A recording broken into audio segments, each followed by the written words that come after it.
বাদী ছিল লায়লা ফরহাদ ওরফে ব্লু ফেয়ারি লায়লা নামে পরিচিত। যে ওই মামলাতে আমরা প্রিন্স মামুন বা আবদুল্লাহ আল মামুন নামে যে টিকটকার বা সোশ্যাল মিডিয়ায় পরিচিত, তাকে আমরা অ্যারেস্ট করেছি গতকাল।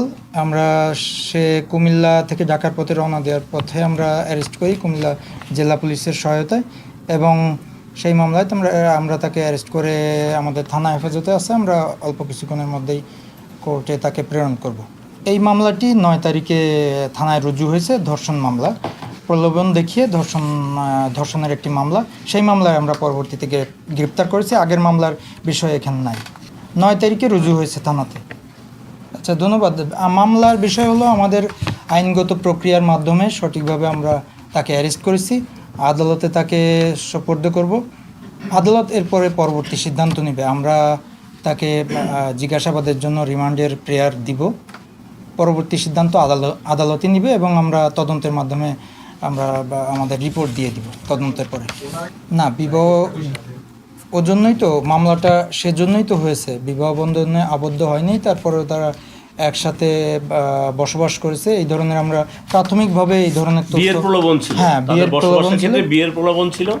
বিয়ের প্রলোভনের দেখাইয়া কি ধর্ষণের বিষয়টা এখানে আসছে পরবর্তীতে, যার কারণে এটা নারী শিশু আইনের 9-1 ধারায় মামলা হয়েছে। হ্যাঁ, না ভাই, আপনার কোশ্চেনটা আমি বুঝতে পেরেছি। আমরা এই জন্যই তো তদন্ত করব, তদন্ত করে পরে আমরা পুরো ঘটনা বুঝতে পারবো, যেভাবে আসবে ওইভাবেই আমরা রিপোর্ট প্রদান করব, সমস্যা নেই।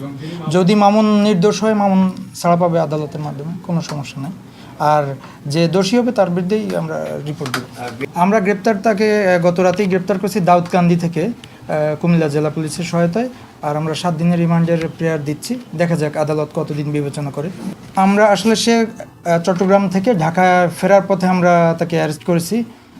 পলাতক বা এই ধরনের আমরা কোনো কিছু পাই নাই। সে ঢাকাতে ব্যাক করতেছিল, এরকম অবস্থায় আমরা তাকে অ্যারেস্ট করেছি।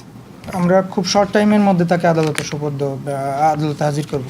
না, জানার বিষয়টা তো আমাদের তদন্ত সংশ্লিষ্ট বেশ কিছু বিষয় আমরা তাকে জিজ্ঞাসাবাদ করব, বিশেষ করে কখন থেকে কিভাবে তার সাথে রিলেশন বা কি, সে প্রলোভন আসলে দেখিয়েছে কিনা, বা তাদের নিজেদের সম্মতিতেই একসাথে ছিল কিনা, এইসব বিষয়গুলো আমরা জাস্টিফাই করে